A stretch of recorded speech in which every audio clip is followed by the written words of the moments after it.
Do you find you've lost 20, 30 yards or 20, 30 meters and you think it's because maybe you're just getting that little bit older? Probably not.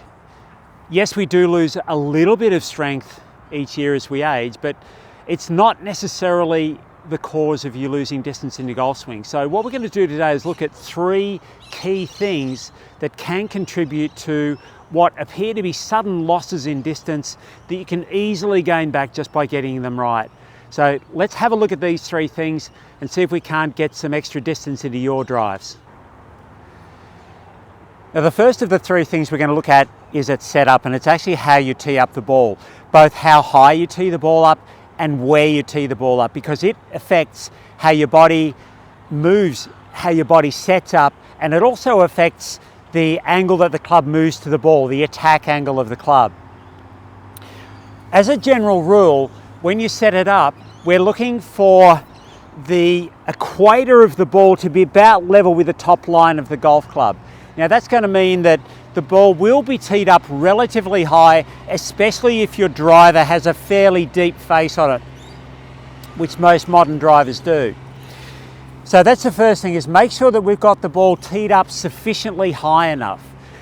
Second is make sure the ball's forward in your stance. Now, as a general guideline, we're looking to have the ball somewhere between around about the left heel or front heel if you're a left-hander and the big toe. I see so many players when they set themselves up, setting the ball up even somewhere near the middle of the stance. Now, when I set myself up that way, all of a sudden at address here, my hands are ahead of the ball, and then the loft on this club is 10 degrees. It's also reduced, and it could be even be reduced down to like almost nothing. Then if in the swing my body moves forwards, now I'm hitting the ball with a descending blow with almost no loft. I wonder why I can't get the ball up in the air. The best that I can do is launch it super low. It's going to hit the ground really soon after I've struck it. It might run a fair way, but it's not going to go anywhere near as far as I need it to. Now, the second thing about teeing the ball forward is when I set myself up here, now my head is a little bit further behind the ball than what it would be if I set the ball up here. So that's more likely to allow me to launch the ball with a slight ascending blow. The final thing about the ball being further forward is if I move my club, say from here to here, you can see that it actually sets my upper body with a very slight increase in the lean away from the target. Now, I'm not going to make that excessive. I see so many players when they set themselves up, set their body right back here. Now that's just going to encourage me to hit the ground somewhere back here as I swing through. Your body will lean a little bit more away from the target than what it otherwise would, but not excessively so. So if I can get that ball launching a little bit higher just with that ball position, that's going to make a difference. The height that you hit the ball is going to be dependent on club head speed. For my shots, I'm looking to hit the ball roughly about 30 meters into the air, and I need the ball to be teed up high enough so that I'm able to do that. So that's the first thing, get the ball a little bit further forward. The second is we want to have a look at how the arms move. So many players, when they swing the club down, they're using their arms and upper body because that's the strongest part, especially for the guys, but even for the women. They'll start the downswing by using the arms and upper body. What I'm looking to do is I'm looking to have the ball struck with an ascending blow. It's very difficult to do that if the club's moving across this way. It's also going to cause me to slice it, which is going to cause me to lose distance as well. So what I'm looking to do, when I swing the club back and through, all I want my arms and the club to do are to move up and down. I don't want them to move around too much. Now, if I allow my arms to move up, rotate my body, you can see my arms are in where they should be. In the downswing, my arms are going to move down and my body rotates, and that'll bring the club down on the correct path. Now, my hands are going to move on a very, very similar path in the downswing to what they do in the backswing.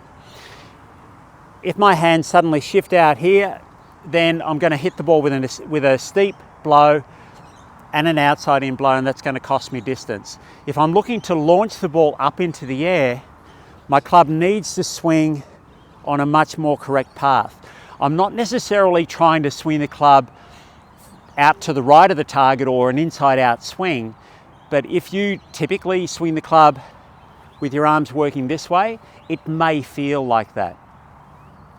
Now, during the swing, my arms are going to move up and down and my body's going to rotate, and I need to get that coordination correct.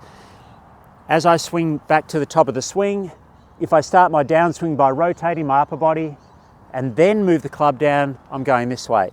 If my feeling is that my arms actually move down first and then my body rotates, then I've got the correct swing path. So watching what path your hands follow during the swing is absolutely critical. Good way to do that, monitor the path that your hands are following by watching your reflection. The second thing is, if you're recording your swing, a couple of checkpoints for you.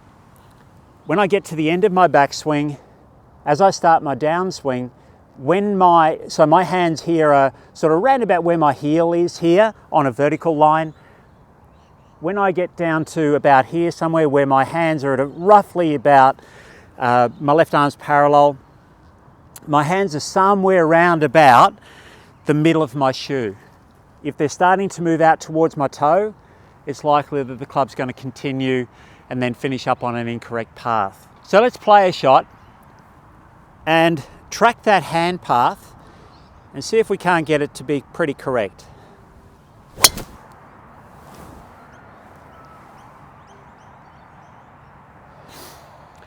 So monitoring the hand path is absolutely critical. I'm doing it with the driver here, but it's also critical for all of your other shots as well, because it's going to be one of the factors in your directional control as well as your strike control. The final factor that we want to talk about to develop power in the swing, or if you're not doing it, is going to be a cause of loss of distance, is how you're beginning the downswing. The transition period from the end of the backswing, the last part of the backswing movement, first part of the downswing movement, is the trickiest part for most golfers to get right. It's also really critical to get right because it's going to be the foundation for not just correct movement, but also producing power. When I get to the end of my backswing, I need at the very end of my backswing for my lower body to start moving forward. Now, if I make little practice movements, my feeling is that even before my arms have finished moving back, my body starts to move forward. So I'm just getting this feeling, I'm turning back, starting to move forward. Turn back, start to move forward. Now, I'm only going to move forward until my left leg is vertical. In fact, with a driver, it may not get to being vertical, but I've still got to start the movement that way. What it does is it helps to increase the torque through the center of my body, plus create a lateral movement which produces something like a secondary torque, which is going to help. Think about throwing a ball. You wouldn't throw a ball and just rotate your body. You'd have a lateral movement and then you'd throw. Even I would with my right hand, and I'm a left-hander. So the key thing when you're getting that feeling right and not having the arms dominate the movement, which is the point I talked about earlier, is really helpful to get right. Finding the timing of that movement will help you to develop so much more power in your swing, and especially when we consider that the point that I made before about the arm movement, if you move your arms down, you won't be able to get this right. If you get this right, you will then be able to move the arms correctly. So those 2 points about the path that the arms are following and the first movement of the body, they do go together. So let's have a look and see when I'm playing this shot, if my lower body leads the motion as I start my downswing. So we've got 3 key points here. The first one, setup and ball position. So the ball position is going to affect so many aspects of not just your setup, but also how the club moves to the ball. The second one is the path that we want the hands to follow in the downswing. They need to be correct in order to control the movement of the club through the ball for directional control. And the final one, which is very largely to do with body power and how the body's going to influence the swing, is getting the lower body to move further forward quickly. If you like these ideas, then have a look at the video where I've taken a look at what Jack Nicklaus does, his influence on me and my golf, and the key things that I gained from looking at his swing.